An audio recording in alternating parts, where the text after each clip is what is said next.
Halo, selamat pagi Bapak, Ibu, dan Saudara-saudari yang dikasihi oleh Tuhan. Kita berjumpa lagi dalam Salam Pagi. Mari sebelum kita membaca dan merenungkan firman Tuhan, kita berdoa. Tuhan Allah yang mengasihi kami bersyukur untuk hari yang baru yang Tuhan anugerahkan pada kami. Sebentar kami akan membaca dan merenungkan firman-Mu, kiranya Tuhan menolong kami. Di dalam nama Tuhan Yesus kami berdoa dan mengucap syukur. Amin. Bapak, Ibu, dan Saudara, kita akan membaca firman Tuhan dari kitab Ibrani pasal yang ketiga. Demikian, sebab itu saudara-saudara yang kudus, yang mendapat bagian dalam panggilan surgawi, perhatikanlah Yesus, Rasul dan Imam besar yang kita akui, yang setia kepada Dia yang telah menetapkannya, sebagaimana Musa pun setia dalam segenap rumahnya. Sebab ia layak mendapat kemuliaan yang lebih besar daripada Musa. Sama seperti orang yang membangun lebih dihormati daripada rumah yang dibangunnya. Sebab setiap rumah dibangun oleh seseorang, tetapi Allah lah yang membangun segala sesuatu. Musa memang setia dalam segenap rumahnya sebagai pelayan untuk memberi kesaksian tentang apa yang akan diberitakan kemudian. Tetapi Kristus setia sebagai anak yang bertanggung jawab atas rumahnya, dan rumahnya ialah kita. Jika kita berpegang teguh pada kepercayaan dan pengharapan yang kita megahkan. Sebab itu, seperti yang dikatakan Roh Kudus, pada hari ini jika kamu mendengar suaranya, janganlah keraskan hatimu seperti dalam pemberontakan pada waktu pencobaan di padang gurun, di mana nenek moyangmu mencobai aku dengan menguji aku, sekalipun mereka melihat perbuatan-perbuatanku 40 tahun lamanya. Itulah sebabnya aku murka kepada orang-orang itu dan berkata, selalu mereka sesat hati dan mereka tidak mengenal jalanku.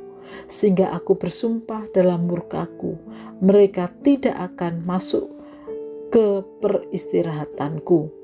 Waspadalah saudara-saudara, supaya di antara kamu jangan terdapat seorang pun yang hatinya jahat dan tidak percaya sehingga murtad dari Allah yang hidup.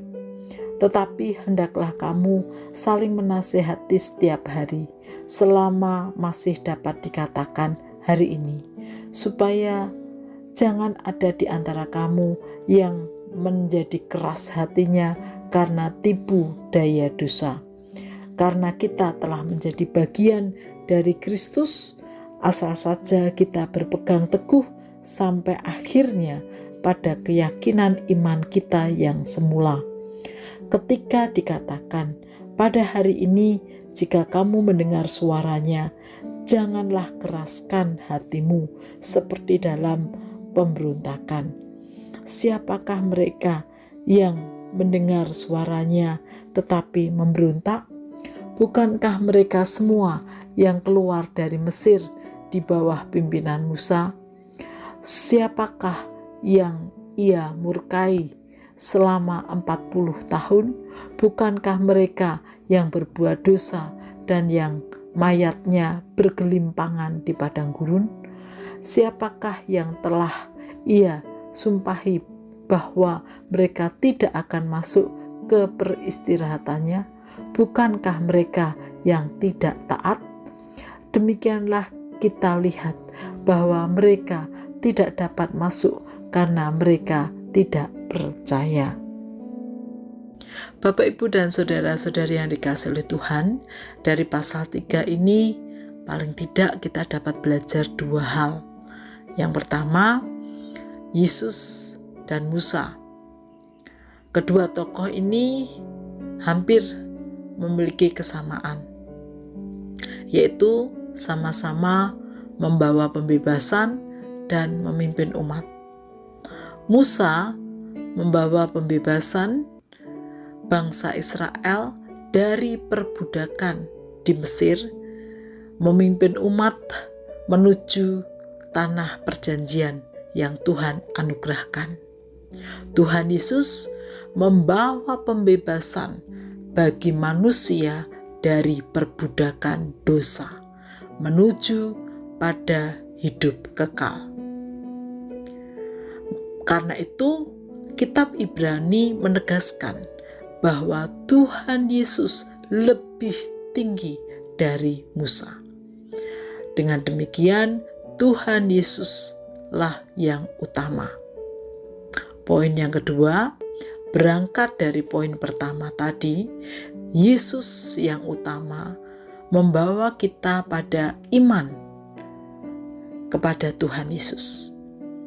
Dan Ia mau semua orang mendengarkan panggilannya, tidak mengeraskan hati, supaya mendapat bagian dalam keselamatan yang disediakan oleh Allah.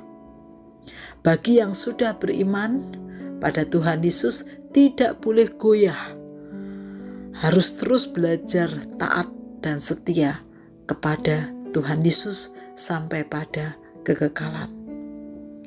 Bapak, Ibu, dan saudara-saudari yang dikasihi oleh Tuhan, dari 2 poin ini, mari kita terus belajar menjadikan Tuhan Yesus satu-satunya yang tertinggi, satu-satunya yang utama dalam hidup kita.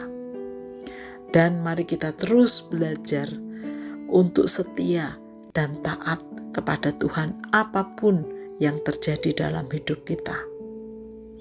Mari kita berdoa.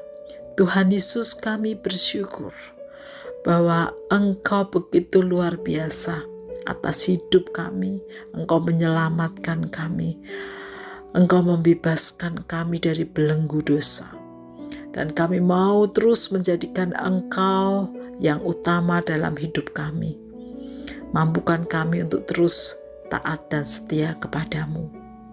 Di dalam nama Tuhan Yesus kami berdoa. Amin.